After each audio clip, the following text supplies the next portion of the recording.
Dans les montagnes brumeuses de Salers, où les cabanes de pierre semblent sculptées par le temps lui-même, l'automne 1887 apportait avec lui plus que le froid habituel. Entre les champs dorés qui ondulaient sous un ciel plombé, une foule hétéroclite s'était rassemblée autour d'une estrade de bois brut. Était jour de marché, mais pas n'importe lequel. Un marché où les âmes brisées étaient mises aux enchères comme du bétail. Élodie Moreau était assise dans un coin de cette cage improvisée, les genoux repliés contre sa poitrine, gonflée par la grossesse. Une pancarte pendait à son cou comme un collier de honte. 2 francs. Ses cheveux châtains, autrefois soignés, tombaient en mèches ternes sur ses épaules amaigries. À 23 ans, elle avait déjà l'expression usée de celles qui ont tout perdu avant même d'avoir vraiment vécu. Les murmures de la foule montaient et descendaient comme une marée malveillante. Les femmes chuchotaient derrière leurs mouchoirs brodés, pointant du doigt cette veuve enceinte que sa propre belle famille avait amenée ici. Les hommes ricanaient, évaluant d'un regard cruel ce qu'ils considéraient comme une charge plutôt qu'une personne. « Qui veut commencer les enchères ?» braillait le commissaire-priseur, un homme ventru aux joues rougies par l'alcool matinal. Une femme encore jeune, qui sait tenir une maison. Et regardez, elle vous donnera même un enfant en prime.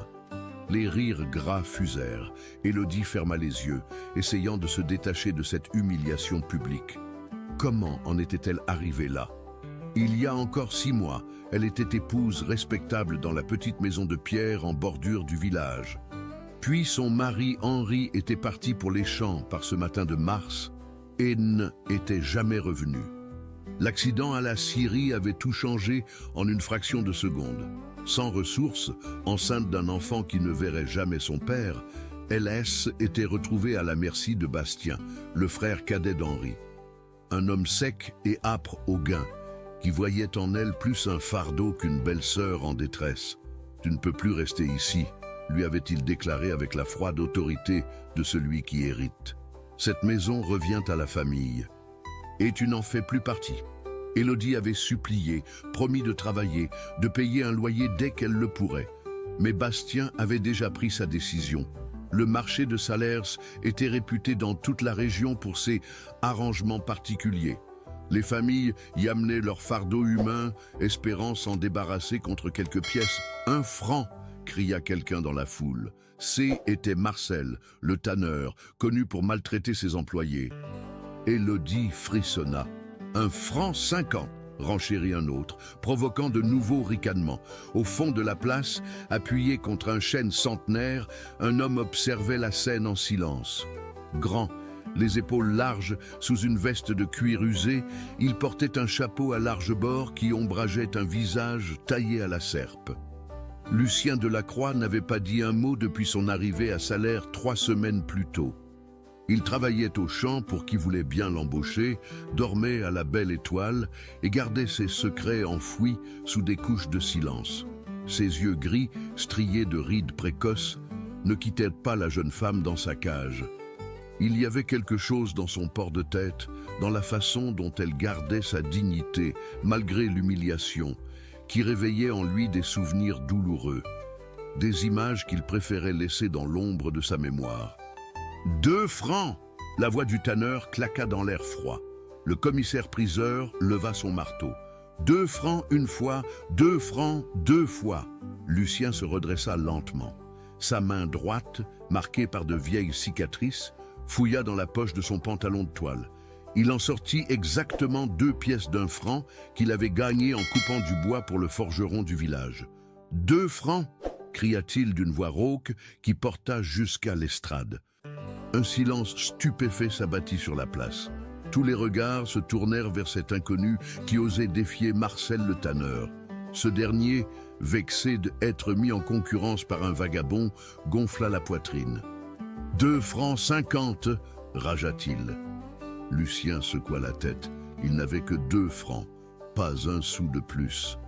Dans sa cage, Élodie avait ouvert les yeux et regardait cet homme étrange qui semblait vouloir la sauver? Non, ce mot était trop fort. Personne ne sauvait personne dans ce monde. Mais peut-être y avait-il chez lui quelque chose de différent. Le commissaire-priseur s'apprêtait à abattre son marteau en faveur du tanneur quand un incident inattendu se produisit. Marcel, en voulant s'approcher de l'estrade pour mieux asseoir sa victoire, trébucha sur une pierre et S étala de tout son long dans la boue, provoquant l'hilarité générale. Dans la confusion qui suivit, Lucien s'avança vers l'estrade. Il posa ses 2 francs sur le bois brut et plongea ses yeux dans ceux du commissaire-priseur. Il n'y avait nulle menace dans son regard, mais une détermination tranquille qui fit reculer l'homme. « Adjugé », marmonna ce dernier, pressé d'en finir avec cette vente qui tournait au ridicule. Lucien monta sur l'estrade d'un pas décidé. Il sortit un couteau de sa ceinture et trancha d'un geste net la corde qui entravait la porte de la cage. Puis, il tendit sa main vers Élodie, et paume ouverte, sans prononcer un mot. Elle hésita. Que savait-elle de cet homme? Rien. Mais que savait-elle de son avenir si elle restait ici? Encore moins. Lentement, elle posa sa main dans la sienne et se leva avec difficulté, son ventre rond rendant chaque mouvement pénible. Lucien l'aida à descendre de l'estrade, toujours en silence. Il ne retira pas la pancarte humiliante de son cou, ne prononça aucune parole de réconfort. Il se contenta de ramasser son sac de toile posé au pied du chêne et de faire signe à Élodie de le suivre. Ils quittèrent la place sous les regards médusés de la foule. Bastien, qui assistait à la scène depuis le début, cracha dans la poussière. Il avait ses 2 francs, était tout ce qui comptait. Cette femme n'était plus son problème. Alors qu'il s'éloignait sur le chemin de terre qui serpentait entre les collines, Élodie osa jeter un regard à son propriétaire. Sauveur, elle ne savait comment le nommer. Il marchait d'un pas régulier, ses longues jambes avalant facilement les distances. À son côté, un arc de chasse et un carquois garni de flèches témoignaient d'une vie en marge de la civilisation. Le soleil commençait à décliner quand ils atteignirent une cabane isolée, nichée dans un repli de la montagne. Construction rustique de pierre et de bois, elle semblait faire corps avec le paysage sauvage qui l'entourait. Une mince colonne de fumée échappait de la cheminée de pierre sèche. Lucien poussa la porte sans un mot. À l'intérieur, le mobilier était spartiate mais propre. Une table, 2 chaises, un lit de camp dans un coin, une cheminée où rougeoyaient quelques braises. Il désigna le lit d'un geste simple. « Pour vous », dit-il enfin, sa première parole depuis qu'il l'avait acquise. Élodie s'assit précautionneusement sur la paillasse. Elle portait encore cette pancarte infamante autour du cou, symbole de son déshonneur. Lucien s'approcha, sortit de nouveau son couteau et coupa délicatement la ficelle qui la retenait. La pancarte tomba au sol avec un bruit sec. « Plus besoin de ça », murmura-t-il avant de jeter le morceau de bois dans les flammes. Pour la première fois depuis des mois, Élodie se sentit libre. Non pas heureuse, le chemin serait encore long pour cela. Mais libre de cette marque d'infamie, libre de ces regards accusateurs. Dans cette cabane perdue au bout du monde, avec cet homme silencieux pour seule compagnie, elle venait peut-être de commencer une nouvelle vie. Si esta historia te interesó, no olvide suscribirte a nuestro canal y dar like. Dinos de qué ciudad nos estás viendo. Seguimos. L'aube se levait timidement sur les montagnes de Salers quand Élodie ouvrit les yeux pour la première fois sans sursauter. Depuis des mois, chaque réveil était une épreuve, un retour brutal à la réalité de sa situation précaire. Mais ce matin-là, dans cette cabane rustique où la lumière filtrait doucement à travers les volets de bois, quelque chose avait changé. Elle tourna la tête vers l'autre côté de la pièce. Lucien dormait par terre, près de la cheminée, enroulé dans une simple couverture de laine. Il lui avait cédé l'unique lit sans discussion, s'installant sur les planches rugueuses comme s'il y était habitué. Dans son sommeil, les traits de son visage s'adoucissaient légèrement, révélant l'homme qu'il avait peut-être été avant que la vie ne le marque de ses cicatrices invisibles. Un bruit sourd la fit sursauter. Lucien venait d'ouvrir les yeux avec cette promptitude de ceux qui ont appris à se méfier du moindre son. Il se redressa silencieusement, passa une main dans ses cheveux bruns ébouriffés et se dirigea vers la porte sans un regard pour elle. « Où allez-vous » demanda Élodie, surprise par le son de sa propre voix dans le silence matinal. Il s'arrêta, la main sur la poignée de bois sculptée. « Chasser » répondit-il simplement, avant de disparaître dans la brume matinale. Seule dans la cabane, Élodie prit le temps d'observer son nouvel environnement. Les murs de pierre étaient nus, à l'exception d'un arc supplémentaire suspendu près de la fenêtre et d'une carte grossièrement dessinée des environs. Sur la table de chêne massif, quelques ustensiles de cuisine propres mais usés témoignaient d'une vie spartiate mais organisée. Elle se leva avec précaution, son ventre rond l'obligeant à prendre appui sur le rebord du lit. 6 mois de grossesse dans des conditions difficiles avaient affaibli son corps. Mais elle sentait encore en elle cette force qui l'avait portée jusqu'ici. Elle ne pouvait pas se permettre d'être un fardeau pour cet homme qui l'avait sorti de l'enfer du marché. Dans un coin de la pièce, elle découvrit un seau d'eau fraîche et un linge propre. Lucien avait dû les préparer avant de partir. Ce geste simple, dénué de tout romantisme, mais empreint d'une attention discrète, la toucha plus qu'elle ne l'aurait imaginé. Depuis la disparition d'Henri, personne ne s'était soucié de son bien-être de manière aussi concrète. Elle fit sa toilette en silence, puis explora les maigres provisions stockées dans un coffre de bois. Quelques légumes racines, un morceau de pain dur, un pot de miel cristallisé. Pas grand-chose, mais suffisant pour préparer un repas simple. Elle décida de se rendre utile en préparant une soupe avec ce qu'elle trouvait. Alors qu'elle épluchait des navets près de la cheminée, des souvenirs affluèrent malgré elle. Henri qui rentrait des champs, ses mains calleuses caressant son visage, ses projets d'agrandir leur petite maison pour accueillir l'enfant à naître. Tout cela semblait appartenir à une autre vie, à une autre femme. Celle qu'elle était aujourd'hui avait appris que l'amour ne protégeait de rien, que les rêves pouvaient s'effondrer en un instant. Le bruit de pas sur le seuil la tira de sa mélancolie. Lucien réapparut.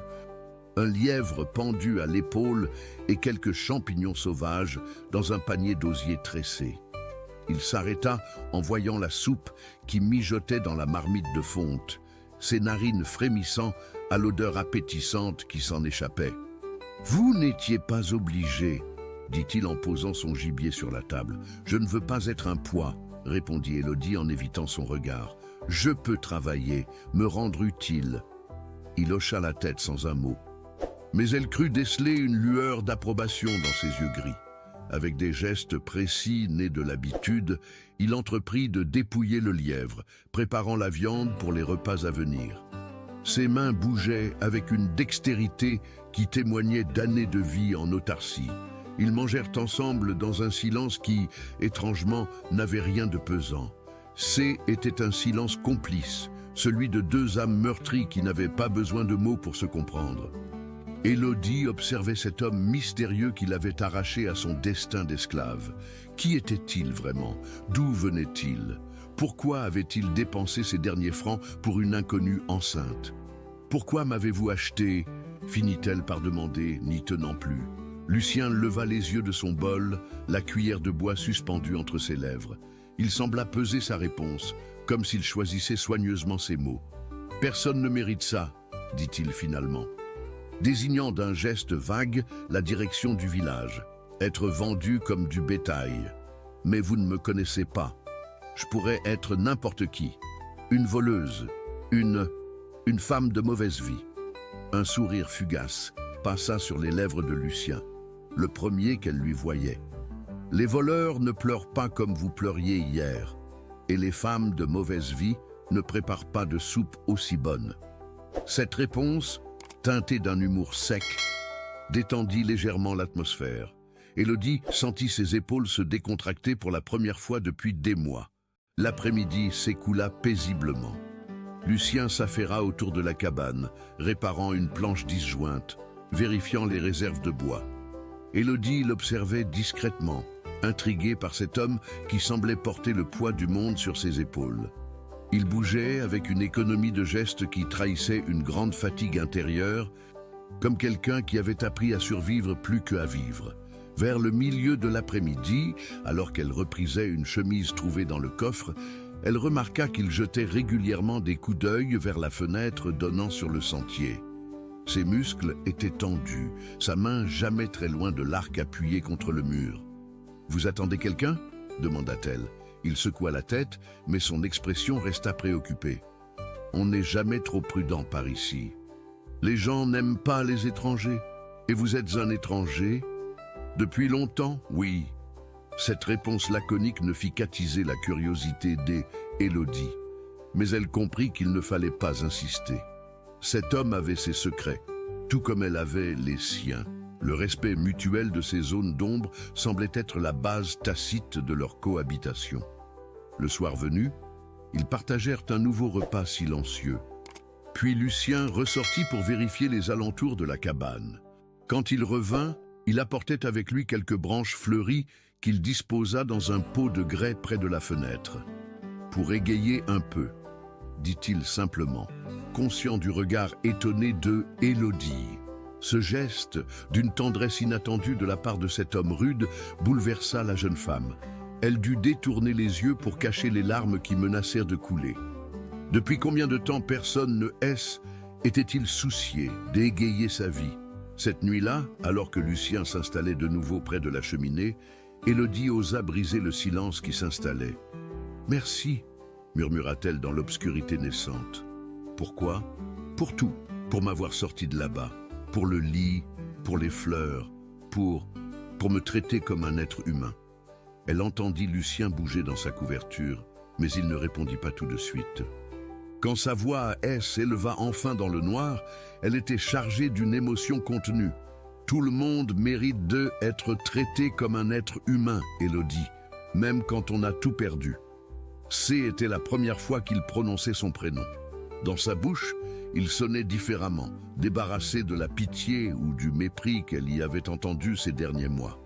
Il sonnait juste normal. Cette nuit-là, Élodie s'endormit sans cauchemar, bercée par le souffle régulier de cet homme mystérieux qui veillait sur son sommeil. Dehors, le vent de la montagne murmurait dans les arbres, portant avec lui les promesses incertaines d'un avenir à construire jour après jour. Une semaine était écoulée depuis l'arrivée d'Élodie dans la cabane de Lucien, et une routine paisible était installée entre eux. Chaque matin, ils partaient chasser ou ramasser du bois, tandis qu'elle s'occupait de l'intérieur, préparait les repas et tentait d'apprivoiser cette nouvelle existence. Mais ce matin d'octobre portait dans l'air une tension particulière, comme si la montagne elle-même retenait son souffle. Élodie se réveilla avant l'aube, réveillée par un rêve troublant où elle revoyait le visage dur de Bastien, son beau-frère. Dans ce cauchemar, il venait la chercher avec des hommes armés, réclamant sa propriété. Elle secoua la tête pour chasser ces images sombres. Mais l'inquiétude persistait, logée au creux de son estomac comme une pierre froide. Lucien était déjà debout, accroupi près de la fenêtre, scrutant l'extérieur avec une attention inhabituelle. Ses épaules étaient tendues sous sa chemise de lin, et sa main droite effleurait machinalement le manche de son couteau de chasse. « Qu'y a-t-il » chuchota-t-elle en s'approchant, pieds nus sur les planches rugueuses. « Des traces » répondit-il sans quitter la fenêtre des yeux. « Quelqu'un est venu pendant la nuit, plusieurs personnes même. » Le sang d'Élodie se glaça dans ses veines. Elle avait espéré que Bastien se contenterait de ses 2 francs et l'oublierait. Mais elle aurait dû savoir que son beau-frère N n'était pas homme à lâcher prise si facilement. Henri lui avait souvent raconté comment Bastien, enfant, poursuivait ses victimes bien après que les autres avaient abandonné leur querelle. « Ils ont laissé quelque chose », continua Lucien d'une voix grave. « Une flèche plantée dans le chêne près du puits, un message. » Élodie porta instinctivement ses mains à son ventre, où l'enfant donnait de petits coups comme s'il percevait l'attention de sa mère. « Que dit le message ?» Lucien se tourna enfin vers elle, et elle fut frappée par l'intensité de son regard gris acier. « Que vous appartenez à la famille Moreau. »« Qu'on viendra vous chercher ?»« Non !» murmura-t-elle, reculant d'un pas. « Je ne retournerai pas là-bas. Je ne laisserai pas Bastien vendre mon enfant quand il naîtra. »« Il ne vous emmènera pas ?» déclara Lucien avec une fermeté qui la surprit. Pas tant que vous serez sous mon toit. Cette déclaration, prononcée avec une conviction inébranlable, réchauffa le cœur d'Élodie plus qu'elle n'osait l'admettre. Mais elle ne pouvait ignorer la réalité de leur situation. Ils étaient deux âmes isolées face à un homme qui avait des alliés au village et qui connaissait les moindres recoins de la région. « Vous ne me devez rien, Lucien, » dit-elle doucement. « Vous m'avez déjà sauvé une fois. Je ne peux pas vous demander de risquer votre vie pour moi. » Il s'approcha d'elle, ses pas résonnant sourdement sur le plancher. Quand il fut assez près pour qu'elle puisse voir les petites rides qui marquaient le coin de ses yeux, il posa ses mains sur ses épaules avec une douceur inattendue. « Écoutez-moi bien, Élodie Moreau. Quand j'ai donné ces 2 francs, ce N n'était pas pour vous acheter. C était pour vous libérer. Et une femme libre choisit où elle veut vivre. » Ces mots, si simples en apparence, révolutionnèrent la perception que Élodie avait de sa situation. Pour la première fois depuis la disparition d'Henri, quelqu'un reconnaissait son droit à l'autodétermination. Elle n'était plus un objet qu'on se dispute, mais une personne capable de faire ses propres choix. « Alors, je choisis de rester ici, » dit-elle, sa voix tremblant légèrement d'émotion. « Si vous voulez bien de moi. » Un sourire fugace éclaira le visage buriné de Lucien. « Dans ce cas, il va falloir nous préparer. Bastien ne viendra pas seul, et il ne se contentera pas de demander poliment. » Les heures qui suivirent furent consacrées aux préparatifs. Lucien lui montra comment barricader la porte de l'intérieur, où étaient cachées ses réserves de nourriture d'urgence, et comment utiliser le passage secret qu'il avait aménagé derrière la réserve de bois. Ce passage menait à une grotte naturelle dans la montagne, invisible depuis le sentier principal. « Vous connaissez bien ces montagnes », observa Élodie en l'aidant à vérifier ses flèches. « J'y vis depuis 3 ans. » répondit-il en testant la tension de la corde de son arc. Avant cela, j'y étais, ailleurs. Où? Il hésita, comme s'il pesait les mots qu'il allait prononcer. J'avais une ferme, plus au nord, une femme, des enfants. L'emploi du passé ne lui échappa pas. Qu'est-il arrivé? Un incendie, dit-il simplement, mais la douleur qui traversa ses traits trahissait l'ampleur de sa perte. J était parti vendre des bestiaux au marché. Quand je suis rentré, il n'eut pas besoin de finir sa phrase. Élodie comprit qu'elle n'était pas la seule à porter le poids d'un deuil insurmontable. Cet homme qui l'avait sauvée avait lui-même perdu tout ce qui donnait sens à sa vie. « Je suis désolé, » murmura-t-elle, posant instinctivement sa main sur son bras. « C'était il y a longtemps, » répondit-il, mais sa voix restait enrouée. « Parfois, on ne peut rien faire d'autre que continuer à vivre. » Vers midi, alors qu'ils partageaient un repas frugal, un bruit de sabots se fit entendre sur le sentier rocheux. Lucien se figea, l'oreille tendue. 3 chevaux, peut-être 4. Ils approchaient lentement, prudemment. « Cachez-vous » ordonna-t-il en saisissant son arc. Élodie obéit sans discuter, se glissant dans l'alcôve qu'il lui avait montrée derrière un rideau de toile brute. De là, elle pouvait voir une partie de la pièce principale sans être vue. Des coups autoritaires résonnèrent contre la porte de bois. « Ouvrez !» Au nom de la famille Moreau. Lucien prit son temps pour répondre, vérifiant d'abord ses flèches. Quand il ouvrit enfin, Élodie aperçut la silhouette familière de Bastien, flanqué de 2 hommes qu'elle ne connaissait pas. Son beau-frère avait grossi depuis leur dernière rencontre, sa prospérité nouvelle se lisant dans ses vêtements de qualité et sa prestance affectée. « Où est-elle » attaqua Bastien sans préambule. « Je sais qu'elle est ici. »« De qui parlez-vous » répondit Lucien avec un calme olympien. « Ne jouez pas au plus fin avec moi, elle, étranger. Élodie Moreau, la veuve que vous avez achetée au marché. Elle appartient à ma famille. » « Les gens n'appartiennent à personne, » rétorqua Lucien, ses mots claquant comme un coup de fouet. Bastien ricana, un son désagréable qui fit frissonner Élodie. « Vous vivez dans le passé, mon ami. Cette femme porte l'enfant de mon frère. Cet enfant est de notre sang, donc notre propriété, et la mère va avec. Votre frère est décédé, si je comprends bien. Cela fait d'elle une femme libre. » « Libre ?» Bastien éclata d'un rire gras. « Une femme enceinte sans ressources, sans famille ? Elle serait libre de crever de faim tout au plus. Élodie dut se mordre les lèvres pour ne pas crier.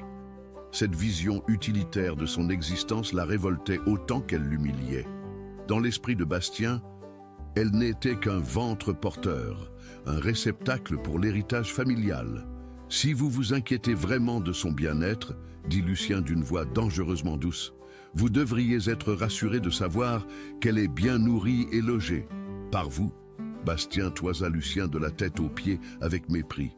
Un vagabond qui vit dans une cabane de montagne. Vous pouvez à peine subvenir à vos propres besoins. Et pourtant, je ne vends pas les membres de ma famille au marché. Le coup porta. Bastien rougit de colère, ses poings se crispant. Vous dépassez les bornes, l'ami. Cette femme nous revient de droit. Nous sommes venus la chercher gentiment, mais nous pouvons revenir autrement. Je vous en prie, répondit Lucien en caressant négligemment la corde de son arc. Revenez comme vous voudrez. L'affrontement silencieux qui suivit sembla durer une éternité. Finalement, Bastien recula d'un pas, comprenant qu'il n'obtiendrait rien par la force immédiate. « Vous êtes prévenu » gronda-t-il en remontant sur son cheval. « Cette histoire n'est pas finie. » Quand le bruit des sabots se fut éloigné, Élodie sortit de sa cachette, tremblante. Lucien referma la porte et la barricada soigneusement avant de se tourner vers elle. « Il reviendra » dit-elle d'une voix blanche. « Oui » acquiesça Lucien.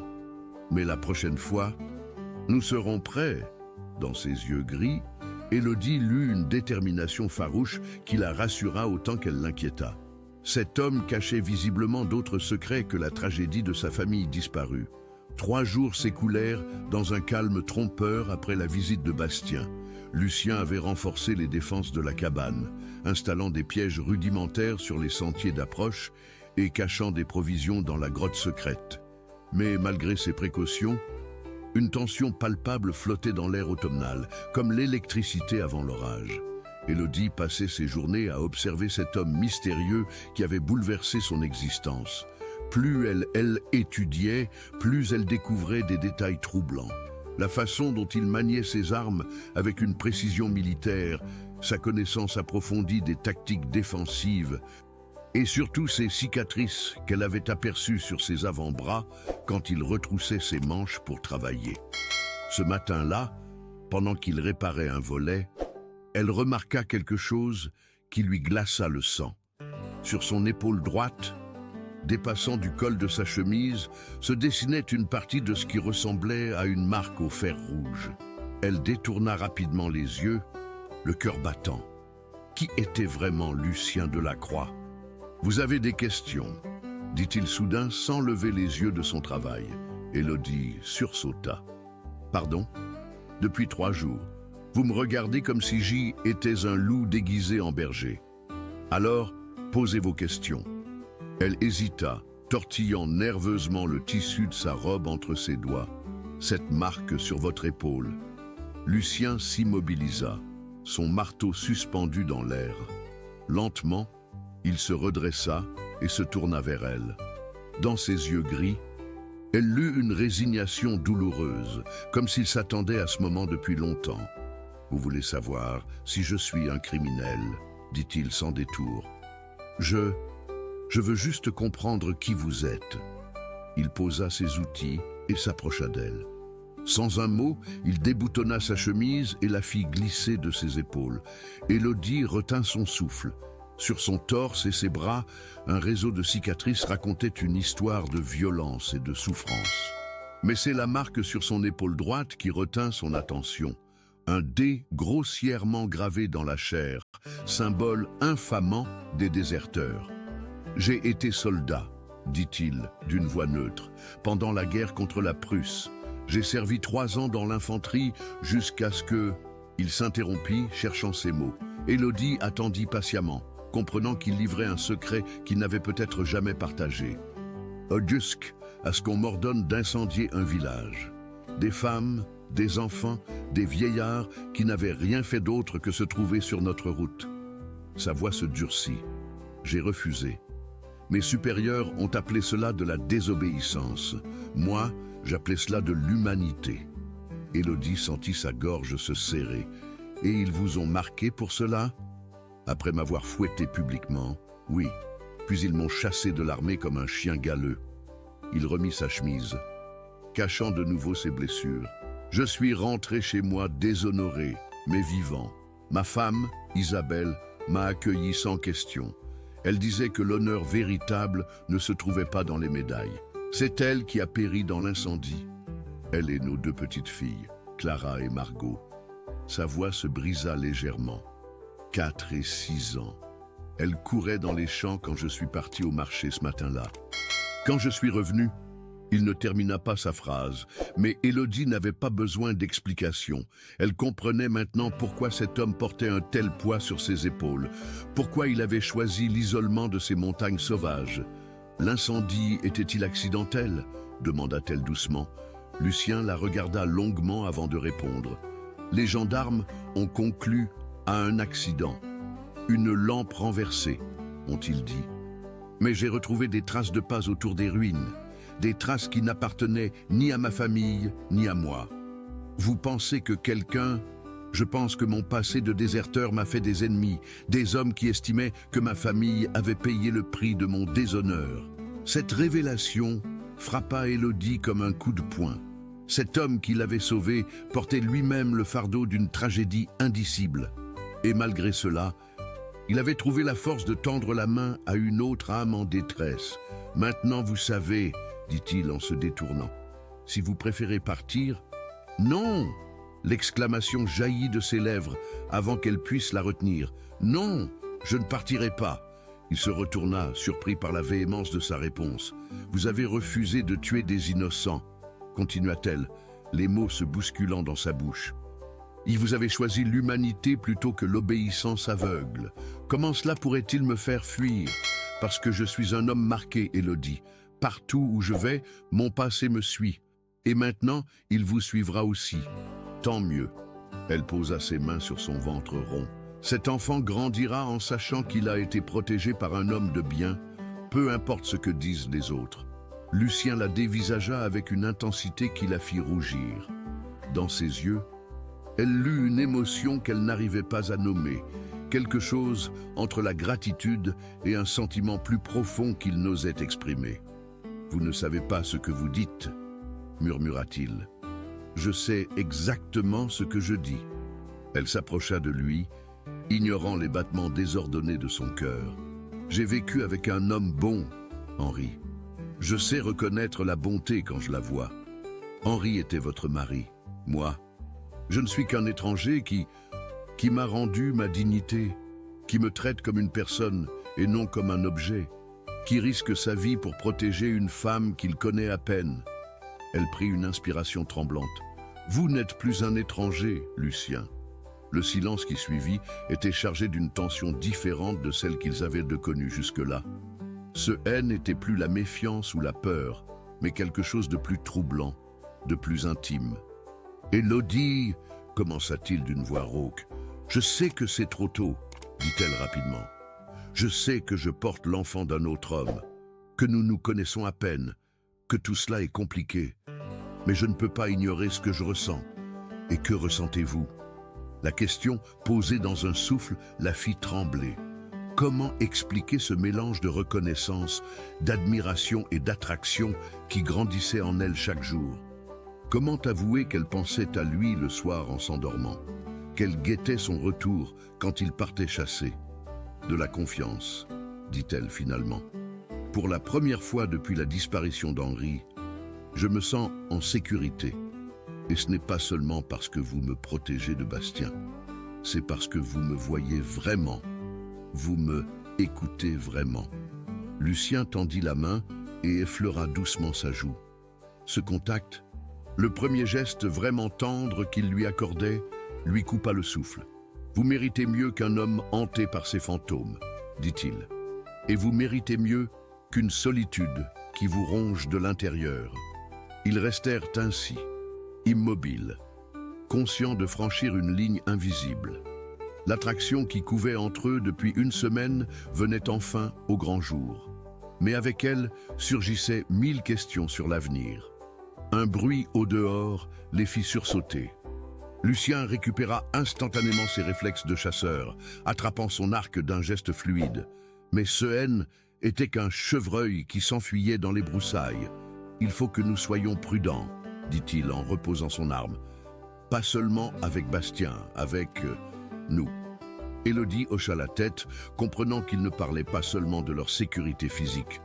Le territoire du cœur était un terrain aussi dangereux que les sentiers de montagne, surtout pour deux âmes meurtries qui apprenaient à faire confiance à nouveau. « Je comprends, dit-elle. Nous avons le temps. Oui, acquiesça-t-il. Nous avons le temps. Mais, au fond d'eux-mêmes, tous deux savaient que le temps était peut-être la seule chose qui leur manquait. Car au village, Bastien fomentait déjà sa vengeance, et les secrets du passé ont parfois la fâcheuse habitude de ressurgir au pire moment. 2 semaines s'écoulèrent dans une paix fragile qui semblait trop belle pour durer. Élodie et Lucien avaient trouvé un équilibre délicat, fait de gestes tendres et de regards complices, sans jamais franchir la ligne invisible qui les s'était fixée. Leur conversation s'étoffait chaque jour, révélant des facettes insoupçonnées de leur personnalité. Lucien découvrait une femme d'une intelligence vive, capable de discussions passionnées sur la littérature qu'elle avait lue dans sa jeunesse. Élodie, de son côté, apprenait à connaître un homme d'une sensibilité rare, qui sculptait de petits animaux dans le bois pendant les longues soirées d'automne. C'est au cours d'une de ces soirées paisibles qu'une visiteuse inattendue frappa à leur porte. Une femme âgée, voûtée par les ans mais aux yeux perçants, se tenait sur le seuil dans la lumière vacillante de sa lanterne. Ses cheveux blancs étaient noués en un chignon strict et elle portait une cape de laine noire qui lui donnait l'allure d'une apparition. « Mère Odile !» s'exclama Lucien en reconnaissant la sage-femme du village. « Bonsoir, mon garçon !» répondit la vieille femme de sa voix rocailleuse. « J'ai entendu dire que tu hébergeais une jeune femme enceinte. Puis-je entrer ?» Lucien s'effaça pour la laisser passer. Mère Odile parcourut la cabane d'un regard expert. S'arrêtant sur Élodie, qui s'était levée difficilement de sa chaise. « Alors, c'est toi, la petite que Bastien Moreau a vendue comme du bétail ?» dit-elle sans préambule. « Approche-toi, que je te vois. » Élodie obéit, intimidée par cette femme dont la réputation de guérisseuse et de voyante étendait sur toute la région. Mère Odile posa ses mains calleuses sur son ventre rond, fermant les yeux pour mieux sentir. « 7 mois, murmura-t-elle, et c'est un garçon, fort, en bonne santé mais impatient de naître. »« Comment le savez-vous » demanda Élodie, émerveillée. « 60 ans de métier, ma petite. J'ai aidé à naître la moitié du village, y compris ton défunt mari. » Elle ouvrit ses yeux perçants. Henri était un bon garçon. Il méritait mieux que ce qui lui est arrivé. « Vous étiez là quand on l'a ramené de la Syrie ?»« Oui, j'y étais. Et je peux te dire que son dernier souffle a été pour toi et l'enfant que tu portais. » Des larmes perlèrent aux yeux d'Élodie. Ces mots, venus d'une femme qui ne mentait jamais, apaisaient une douleur qu'elle portait depuis des mois. Mère Odile se tourna vers Lucien. « Et toi, mon garçon, tu crois pouvoir protéger cette femme et son enfant ?»« J'essaierai, » répondit-il simplement. « Essayer ne suffira pas. Bastien Moreau a des idées fixes. Et il a recruté des hommes peu recommandables pour l'aider, des mercenaires qui n'ont aucun scrupule. « Combien sont-ils » demanda Lucien, sa voix prenant immédiatement un ton plus grave. « 6, peut-être 7.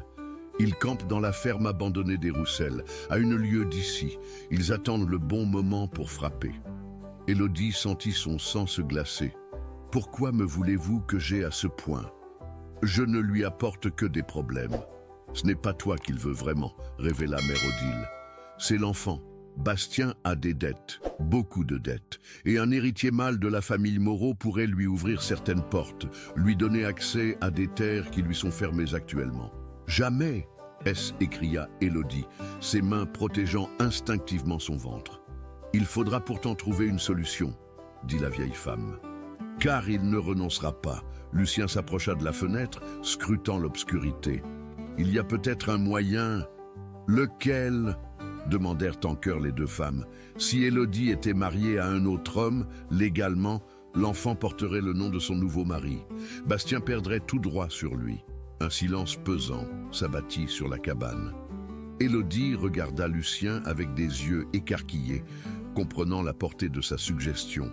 « Vous proposez de m'épouser » balbutia-t-elle. « Si vous l'acceptez, » répondit-il, son regard plongé dans le sien. « Ce serait un mariage de protection, bien sûr, pour vous et l'enfant. » Mère Odile observait la scène avec un sourire en coin. « Un mariage de protection, vraiment ? Et moi qui croyais que vous vous regardiez comme des tourterelles depuis des semaines ?» Élodie rougit violemment. « Mère Odile ! Oh, allons donc. Je ne suis pas aveugle. Vous vibrez à l'unisson tous les deux. L'enfant le sent aussi d'ailleurs. Il bouge toujours plus quand Lucien est près de toi. » C était vrai, et Élodie l'avait remarqué. Chaque fois que Lucien s'approchait d'elle, le bébé semblait s'agiter, comme s'il reconnaissait une présence bienveillante. « La question n'est pas là, » dit Lucien, mal à l'aise. « Il s'agit de protéger Élodie et son enfant. Point final. Et qui dit que les deux choses sont incompatibles ?» rétorqua Mère Odile. « Un mariage fondé sur le respect et l'affection mutuelle vaut mieux que bien des unions arrangées par les familles. » Élodie se mordit les lèvres, partagée entre l'espoir et l'angoisse. L'idée d'épouser Lucien la troublait plus qu'elle ne voulait l'admettre. Mais était-ce juste envers lui? Accepterait-il de lier sa vie à une femme qui portait l'enfant d'un autre? « Je ne peux pas vous demander un tel sacrifice, » dit-elle finalement. « Ce ne serait pas un sacrifice, » répondit Lucien avec une douceur qui lui coupa le souffle. « Cela ferait de moi l'homme le plus honoré de la région. Mais l'enfant sera le mien, si vous voulez bien. Peu importe qui l'a conçu, je l'aimerai comme mon propre fils. » Ces mots, prononcés avec une sincérité évidente, brisèrent les dernières résistances d'Élodie. Des larmes coulèrent sur ses joues, mélange de soulagement et de émotion pure. « Dans ce cas, dit-elle d'une voix tremblante, j'accepte. » Mère Odile applaudit doucement. « Voilà qui est parlé. Maintenant, il faut organiser les choses rapidement. Je peux célébrer la cérémonie dès demain si vous voulez. J'ai les autorisations nécessaires du curé qui se trouve être mon neveu. » Si vite? Étonna Élodie. Plus vite ce sera fait, mieux ce sera. Bastien ne s'attendrait pas à une manœuvre aussi rapide. Et puis, elle jeta un regard malicieux à Lucien. Quelque chose me dit que ce mariage était écrit dans les étoiles, bien avant que vous ne vous rencontriez. Cette nuit-là, Élodie eut du mal à trouver le sommeil. Demain, elle serait l'épouse de Lucien de la Croix. Cette pensée l'emplissait d'une joie mêlée d'appréhension. Était-ce de l'amour ce qu'elle ressentait pour lui? Ou simplement de la reconnaissance transformée par l'espoir? De l'autre côté de la pièce, Lucien veillait près de la cheminée, incapable lui aussi de dormir. Dans quelques heures, il deviendrait responsable d'une femme et d'un enfant. Était-il capable de les protéger? Et surtout, était-il capable de les aimer comme il le méritait, aux premières lueurs de l'aube? Mère Odile revint avec un petit bouquet de fleurs des champs et une robe simple mais élégante qu'elle avait apportée pour Élodie. La cérémonie fut simple, célébrée dans la clairière derrière la cabane, sous un chêne centenaire que la tradition locale considérait comme béni. Lucien de la Croix, acceptez-vous de prendre Élodie Moreau pour épouse, de la protéger et de l'honorer tous les jours de votre vie? Je l'accepte, répondit-il. Ses yeux gris plongeaient dans ceux de Élodie. Élodie Moreau, acceptez-vous de prendre Lucien de la Croix pour époux, de le soutenir et de l'accompagner tous les jours de votre vie? Je l'accepte, murmura-t-elle, émue aux larmes. Alors, par les pouvoirs qui me sont conférés et devant la nature témoin, je vous déclare unis par les liens du mariage. Lucien prit délicatement les mains de Élodie dans les siennes et déposa un baiser chaste sur ses lèvres. Ce contact, le premier de leur nouvelle vie commune, scella quelque chose de profond entre eux. « Madame de la Croix, » dit-il avec un sourire qui transformait complètement son visage. « Monsieur de la Croix, » répondit-elle, riant à travers ses larmes. Mère Odile rangea ses affaires avec satisfaction. Maintenant, il faut préparer la riposte, car Bastien ne tardera pas à apprendre la nouvelle, et il ne la prendra pas bien. Mais pour l'instant, dans cette clairière baignée de lumière dorée, Élodie et Lucien savouraient ce moment de pure joie. Ils étaient unis, pour le meilleur et pour le pire, et rien ne pourrait jamais défaire ce lien qu'ils venaient de créer. Les premiers jours de leur mariage, écoulèrent dans une harmonie surprenante. Lucien et Élodie apprenaient à vivre ensemble, en tant qu'époux, naviguant avec délicatesse entre tendresse naissante et respect mutuel. Le soir, ils s'endormaient dans le même lit, séparés par une pudeur naturelle, mais réunis par une intimité émotionnelle grandissante. Lucien posait parfois sa main sur le ventre de Élodie pour sentir bouger l'enfant. Et ces moments de communion silencieuse les rapprochaient plus que n'importe quelle déclaration.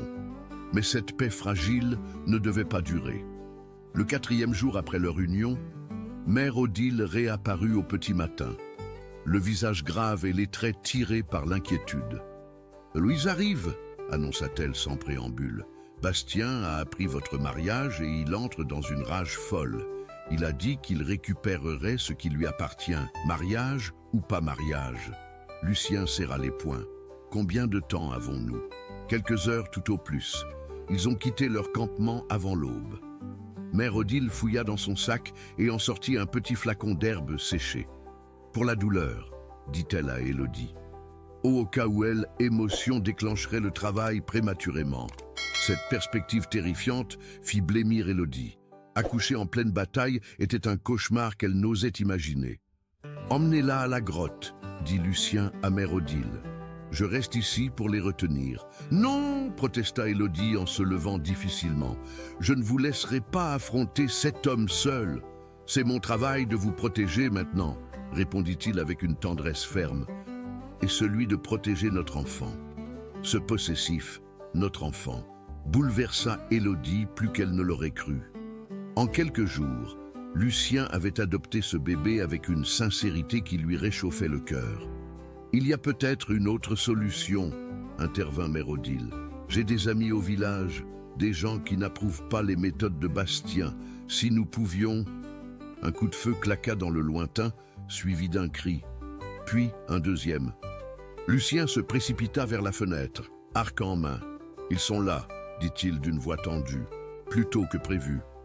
À travers les arbres, on distinguait les silhouettes de plusieurs cavaliers qui remontaient le sentier. Bastien était en tête, flanqué de hommes au visage patibulaire qui n'avaient rien des paysans de la région.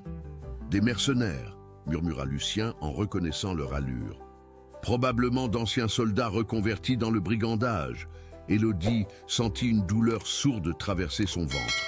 Le stress commençait à affecter l'enfant. Elle porta ses mains à son ventre rond, essayant de calmer les spasmes qui la prenaient. « Lucien !» gémit-elle. Il se retourna et comprit immédiatement. Son visage se durcit d'une détermination farouche. « Mère Odile, emmenez-la maintenant. Par le passage secret. Et vous, je vais leur donner de quoi réfléchir. » Dehors, la voix de Bastien résonnait déjà. « Delacroix, sortez et rendez-nous la femme. Vous n'avez aucun droit sur elle. » Lucien ouvrit la porte et apparut sur le seuil, arc bandé, une flèche encochée. « Élodie Delacroix est mon épouse légitime. Vous n'avez plus rien à faire ici. »« Delacroix ?» Bastien éclata d'un rire méprisant. « Ce mariage est une mascarade. Cette femme appartient à la famille Moreau. Les gens n'appartiennent à personne, Moreau. Combien de fois faudra-t-il vous le répéter ?» Pendant ce dialogue tendu, Mère Odile aidait Élodie à gagner le passage secret. Chaque pas était une épreuve pour la jeune femme, les contractions s'intensifiant sous l'effet du stress. « Tenez bon, ma petite », murmurait la vieille femme. « Nous y sommes presque. » Derrière elle, la confrontation s'envenimait. Bastien avait mis pied à terre et s'approchait de la cabane, ses hommes l'encadrant. « Vous êtes seul contre 7, Delacroix. Soyez raisonnable. »« J'ai été seul contre pire que vous, » répondit Lucien. Et quelque chose dans sa voix fit hésiter les mercenaires. L'un d'eux, un homme chauve au visage balafré, étudiait Lucien avec une attention particulière. Soudain, il blêmit. « Chef » dit-il à voix basse à Bastien. « Ah, je crois que c'est lui. » « Lui qui ?»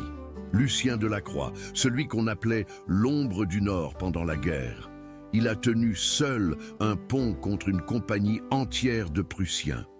Bastien ricana. « Des légendes ? Non, chef. J'y étais. J'ai vu cet homme abattre 15 soldats à lui seul avant d'être submergé. » Cette révélation changea l'atmosphère. Les mercenaires échangèrent des regards inquiets. Affronter un fermier isolé était une chose. Défier un héros de guerre en était une autre. Mais Bastien, aveuglé par la cupidité, refusait de reculer. Légende ou pas, il ne peut pas nous arrêter tous. Il fit signe à ses hommes d'encercler la cabane. Lucien ne bougea pas, mais ses muscles se tendirent comme ceux d'un fauve prêt à bondir. La première flèche siffla et se planta dans l'épaule du mercenaire qui tentait de contourner la cabane par la droite. L'homme s'effondra en hurlant.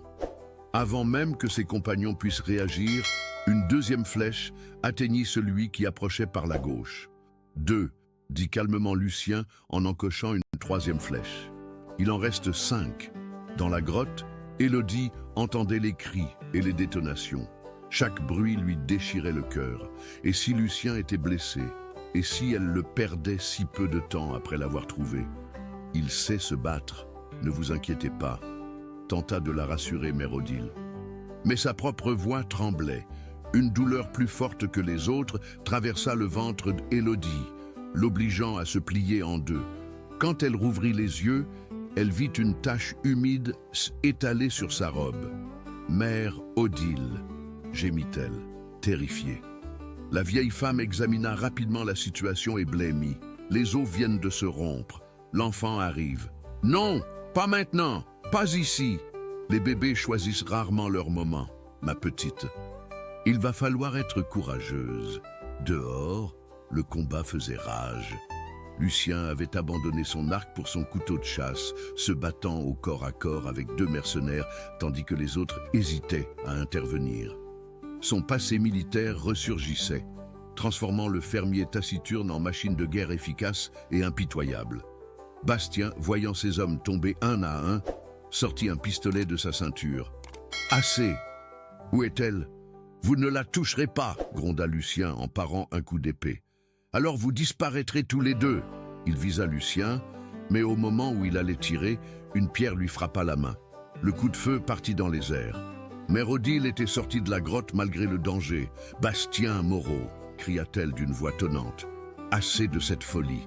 Mère Odile, que faites-vous ici ? J'aide une femme à accoucher pendant que vous jouez à la guerre. Cet enfant arrive et il a besoin de calme. » Cette nouvelle figea tout le monde. Même les mercenaires baissèrent leurs armes, troublés par cette situation inattendue. « Elle accouche ?» balbutia Bastien. « Maintenant ? Et si ce bébé naît dans la violence, son sang retombera sur vous. » Dans la grotte, Élodie luttait contre une douleur inimaginable. « Je ne peux pas. » « C'est trop tôt. »« Si, vous pouvez. » dit fermement Mère Odile qui était revenue près d'elle. « Cet enfant veut naître aujourd'hui, et il a de bonnes raisons pour cela. » Dehors, un silence étrange était installé. Bastien regardait la grotte avec une expression indéchiffrable. L'idée que son héritier puisse naître à cet instant précis le troublait profondément. « Si l'enfant survit, dit-il finalement, il reste de la famille Moreau. Il sera un Delacroix, répondit Lucien, haletant mais toujours debout, légalement et moralement. Nous verrons bien. Bastien fit signe à ses hommes de reculer, mais ils ne partirent pas. Ils attendraient, comme des vautours, de voir l'issue de cette naissance qui déciderait de tout. L'aube se levait sur les montagnes de Salers, quand le premier cri de l'enfant déchira le silence tendu qui régnait depuis des heures. Ce petit vagissement, si fragile et pourtant si puissant, changea instantanément l'atmosphère du lieu. Bastien et ses mercenaires, qui montaient à la garde autour de la grotte, se figèrent. Lucien, adossé contre un arbre pour panser ses blessures, releva brusquement la tête. « C'est un garçon !» cria Mère Odile depuis l'entrée de la grotte, tenant dans ses bras un petit être rouge et fripé qui protestait vigoureusement contre sa venue au monde. Et il est en parfaite santé. Élodie, épuisée mais rayonnante, tendait les bras vers son fils. Quand mère Odile déposa l'enfant sur sa poitrine, elle fondit en larmes. Après tant d'épreuves, tant d'incertitudes, ce petit miracle était enfin là. « Comment allez-vous l'appeler » demanda doucement mère Odile. Élodie leva les yeux vers l'entrée de la grotte où Lucien était apparu malgré ses blessures. Leurs regards se croisèrent et elle sut immédiatement. « Gabriel » dit-elle d'une voix claire, « Gabriel de la Croix. » Le prénom, qui signifiait « force de Dieu », semblait parfaitement convenir à cet enfant, né dans la tempête, mais destiné à grandir dans l'amour. Lucien s'approcha lentement, ses yeux gris brillants d'une émotion qu'il ne cherchait plus à cacher. Quand il posa doucement sa main sur la petite tête de Gabriel, quelque chose se referma en lui. La blessure béante laissée par la perte de Clara et Margot ne guérirait jamais complètement, mais elle cessait enfin de saigner. « Bonjour, mon fils », murmura-t-il, et ces mots simples scellèrent un lien que ni le sang ni la loi n'auraient pu créer plus solidement. Dehors, Bastien arpentait nerveusement la clairière. L'arrivée de l'enfant le mettait dans une position délicate. Légalement, Gabriel était maintenant un Delacroix, et lui n'avait plus aucun droit sur lui. Mais sa cupidité l'empêchait d'accepter cette réalité. « Chef !» dit l'un de ses mercenaires, un homme aux cheveux gris qui semblait le plus sensé du groupe. « Nous devrions partir, cet enfant n'est plus notre affaire. »« Taisez-vous » siffla Bastien. « J'ai investi trop d'argent dans cette expédition pour repartir les mains vides. » Mais ces hommes échangeaient des regards dubitatifs. Enlever un nouveau-né, sa mère était très différente de récupérer une prétendue propriété familiale. Même des mercenaires avaient leurs limites. C'est alors qu'un bruit de sabots retentit sur le sentier. Une dizaine de cavaliers apparurent, menés par un homme en uniforme que Lucien reconnut immédiatement. Le capitaine Dubois, commandant de la gendarmerie régionale. « Que se passe-t-il ici » aboya le capitaine en descendant de cheval. Bastien pâlit. Il n'avait pas prévu l'intervention des autorités. « Capitaine, ce n'est qu'un malentendu familial. » Un malentendu qui nécessite 7 hommes armés? Le regard acéré de Dubois passa de Bastien à ses mercenaires, puis à Lucien qui sortait de la grotte. « Monsieur Delacroix, n'est-ce pas? J'ai entendu parler de votre mariage. »« En effet, capitaine, et nous venons d'avoir un fils. Félicitations. » Dubois se tourna vers Bastien avec une expression sévère. « Monsieur Moreau, j'espère que vous n'étiez pas en train de menacer cette famille. » « Pas du tout. Je venais simplement présenter mes respects pour la naissance. » Avec une petite armée, le capitaine N n'était manifestement pas dupe. « Et pourquoi vos hommes ont-ils des blessures par flèche ?» L'un des mercenaires blessés, comprenant que la situation tournait mal, décida de parler. « Il nous a payé pour récupérer la femme et l'enfant, capitaine. Il disait qu'il lui appartenait. » Bastien lui lança un regard furieux, mais le mal était fait. Le capitaine Dubois avait tout entendu. « Monsieur Moreau, vous êtes en état d'arrestation pour tentative d'enlèvement et trouble à l'ordre public. Quant à vous, dit-il au mercenaire, vous avez exactement 10 minutes pour quitter ma juridiction, faute de quoi vous rejoindrez Bastien en prison. » Les mercenaires ne se le firent pas dire 2 fois. En quelques minutes, ils avaient disparu dans la forêt, abandonnant Bastien à son sort. « Comment avez-vous su que nous étions en danger ?» demanda Lucien au capitaine. « Mère Odile a envoyé son petit-fils nous prévenir hier soir.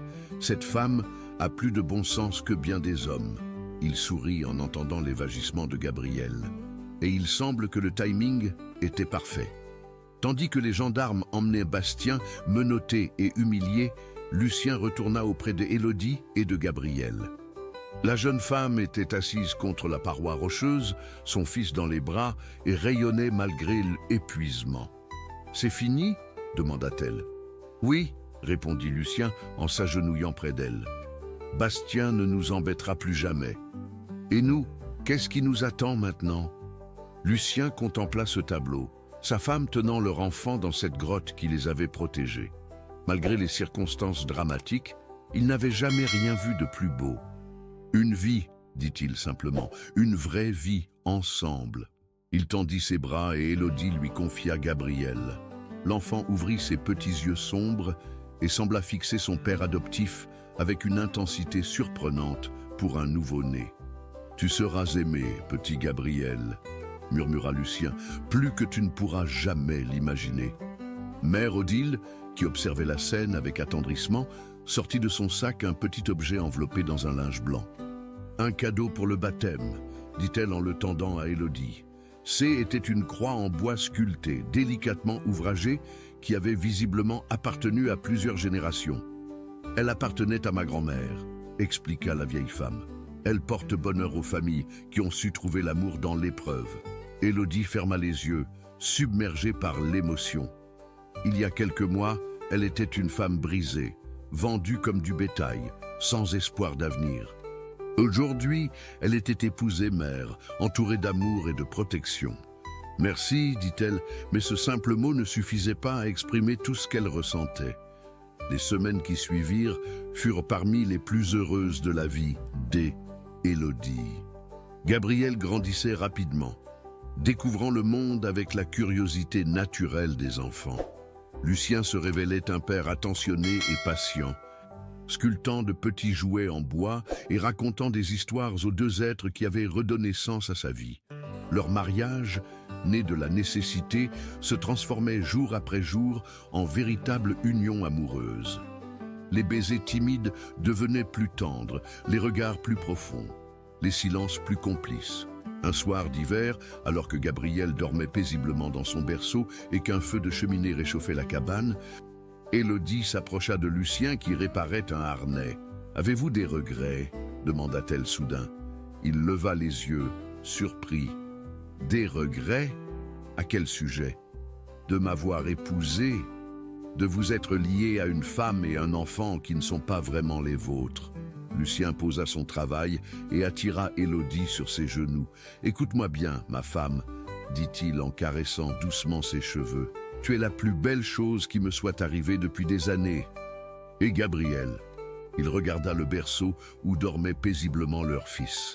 « Gabriel est mon fils de cœur, ce qui vaut 1000 fois mieux que le sang. »« Je vous aime, Lucien, » murmura-t-elle, avouant enfin ce qu'elle ressentait depuis longtemps.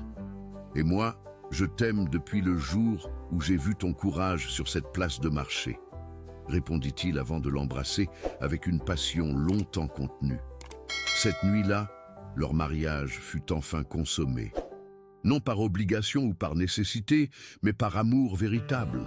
Ils s'unirent avec la tendresse de deux âmes qui avaient trouvé leur moitié, créant un lien qui dépassait toutes les épreuves qu'ils avaient traversées. Le printemps suivant, Gabriel fit ses premiers pas dans la clairière fleurie derrière la cabane. Lucien et Élodie, assis sous le chêne où ils s'étaient mariés, regardaient leur fils explorer le monde avec émerveillement. « Pensez-vous qu'il nous posera des questions sur son vrai père ?» demanda Élodie. « Quand il sera assez grand, nous lui dirons la vérité, » répondit Lucien. « Qu'Henri était un homme bon qui l'aurait aimé, mais que le destin en a décidé autrement. Et que vous êtes son vrai père, dans tous les sens qui comptent vraiment. » Exactement. Gabriel trébucha et tomba sur l'herbe tendre. Au lieu de pleurer, il éclata de rire et se remit debout. Déterminé à continuer son exploration, cette résilience, héritée de ses parents, promettait un avenir radieux. Film da Historia.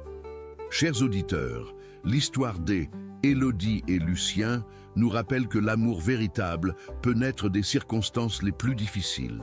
Leur union, forgée dans l'épreuve et épanouie dans la tendresse, nous enseigne que les familles se construisent avec le cœur autant qu'avec le sang. Pour continuer ce voyage émotionnel, nous avons préparé une playlist spéciale avec des histoires tout aussi captivantes. Vous la trouverez en cliquant ici, à votre gauche. Si cette histoire vous a touché, n'oubliez pas de vous abonner à notre chaîne et de donner un j'aime à cette vidéo. Chaque jour, nous vous apportons des récits uniques qui explorent la complexité de la vie et la beauté de l'amour humain. Ne manquez pas nos prochains contenus et rejoignez-nous dans les commentaires pour partager vos impressions. Nous vous attendons pour de nouvelles aventures du cœur.